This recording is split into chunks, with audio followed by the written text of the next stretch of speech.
प्रणाम गाइस मेरा आज का टॉपिक है ओवर थिंक। गाइस थिंक तो आप सभी जानते होंगे और थिंक करते भी होंगे, यानी सोचते तो सभी होंगे।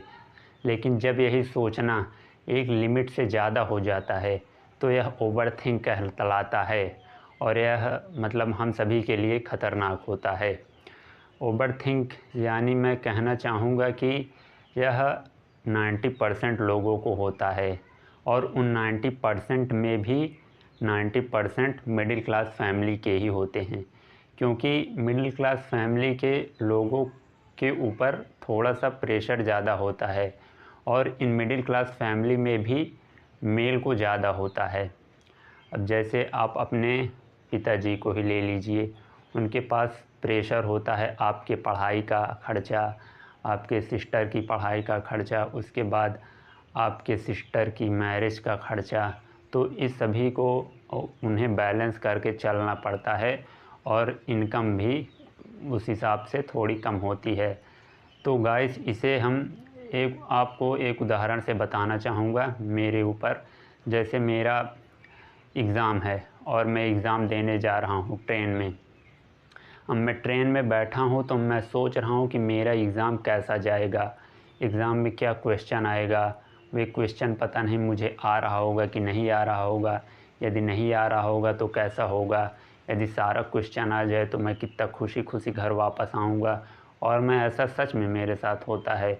मैं अभी 1 महीने पहले गया था एग्ज़ाम देने, तो मेरे साथ ऐसा ही हुआ था। मेरे ही साथ क्या आपके साथ भी होता ही होगा और डर भी लगता होगा आपको, लेकिन इसका कोई फ़ायदा नहीं होता है। आप जैसा सोचेंगे रियल में वैसा कभी नहीं होता।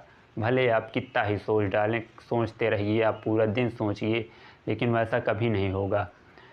देखा भी होगा आप सभी ने कि आप जो सोचते हैं रियल लाइफ में वैसा कभी नहीं होता, बल्कि उसका अपोज़िट ही होता है।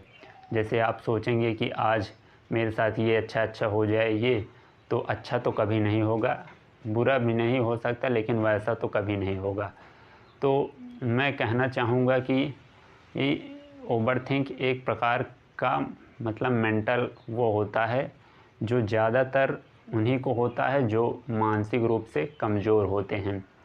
और लगभग आजकल तो लगभग 90% स्टूडेंट भी इसके मतलब शिकार हैं और मैं भी हूँ उनमें से। जैसे आपको मैं बताना चाहूँगा कि जैसे आप किसी चीज़ की पढ़ाई कर रहे हैं, जैसे मैं एक क्वेश्चन लगाता हूँ, फिर थोड़ी देर के लिए पता नहीं क्या सोचने लगता हूँ, फिर 15-20 मिनट बाद वापस आता हूँ और फिर दूसरा क्वेश्चन लगाता हूँ। फिर ऐसे जैसे मैं किसी टॉपिक की वीडियो देख रहा हूँ पढ़ाई की, तो मैं एक क्वेश्चन उसमें से देखूँगा, 2 क्वेश्चन देखूँगा एकदम ध्यान से, फिर उसके बाद तीसरे चौथे पाँचवें में पता नहीं कहाँ चला जाएगा मेरा दिमाग। फिर उसके बाद जब वापस आऊँगा फिर टॉपिक पे तो 5-6 क्वेश्चन चले गए होते हैं। तो इसका बहुत हमारे पढ़ाई पे नुकसान पड़ता है। और गाइस कभी कभी ओवरथिंक इतना ख़तरनाक हो जाता है कि ये सुसाइड का भी कारण बनता है। मेरे हिसाब से तो सुसाइड का लगभग 100% कारण ही ओवरथिंक होता है। जैसे कोई व्यक्ति सुसाइड करता है तो वे ओवरथिंक ही तो करता होगा। आप खुद सोचिए, जैसे किसी आदमी को कोई प्रॉब्लम है तो वे उस पर ज़्यादा ही सोचता होगा कि यार कैसे होगा, कैसे आगे होगा।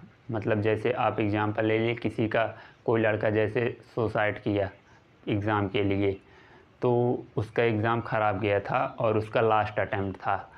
तो वे सोचता होगा कि खाली बैठकर कि अब कैसे होगा आगे, मेरे पिताजी मुझे घर से बाहर निकाल देंगे, मेरे रिश्तेदार मुझे ताना मारेंगे। तो वो ओवरथिंक करने लगा और जब ये ज़्यादा बढ़ गया तो उसके सुसाइड का कारण बनेगा। तो ये नेगेटिव चीज़ें होती हैं। अब हम बात करेंगे कि इसके उपाय के लिए, मैं तो इसके उपाय के लिए क्या करता हूँ। अब आपको पसंद आए मेरा कि नहीं, आप सर्च कर सकते हैं किसी भी ऑनलाइन प्लेटफॉर्म से, लेकिन मैं तो इसे ही फॉलो करता हूँ कि मैं सुबह 4 बजे उठता हूँ और अपने छत पे चला जाता हूँ। छत पे आप भी छत पे जा सकते हैं या फिर किसी कमरे में जहाँ पर शांति हो, आवाज़ ना आए खट-खुट की, और बैठ जाता हूँ शांति से ज़मीन पर। और फिर अपनी सांसों को मतलब सुनने की कोशिश करता हूँ। एकदम जैसे सांस ले रहा हूँ तो उस पर एकदम ध्यान लगाऊंगा। पहले तो 1-2 सेकंड आप सुनेंगे, फिर आपका दिमाग भटक जाएगा, क्योंकि ओवरथिंक डायरेक्टली प्रोपोर्शनल होता है 1 ध्यान। तो आप जितना देर तक ध्यान लगा पाएंगे, ओवरथिंक आपका उतना ही कम होगा। और धीरे धीरे आपका ध्यान वैसे भी 1, 2, 3, 4, 5, 6 ऐसे सेकंड तक, फिर मिनट 1, 2, 2, 3, 3 मिनट तक आप लगाने लगेंगे तो ओवरथिंक ख़त्म हो जाएगा और आपका ध्यान किसी भी पढ़ाई पर हो या किसी भी गेम पर, तो आपका एकदम ध्यान लगने लगेगा।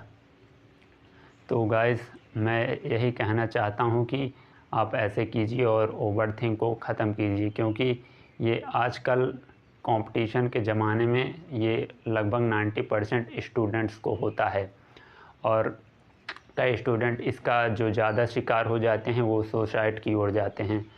धन्यवाद दोस्तों, वीडियो पसंद आए हो तो लाइक करें और चैनल को सब्सक्राइब करें, और ताकि आप ऐसे ही मेरे एक्सपीरियंस को, मतलब जो मैं देखता हूँ आपने समाज में, उसे आपके साथ शेयर कर सकूँ। धन्यवाद।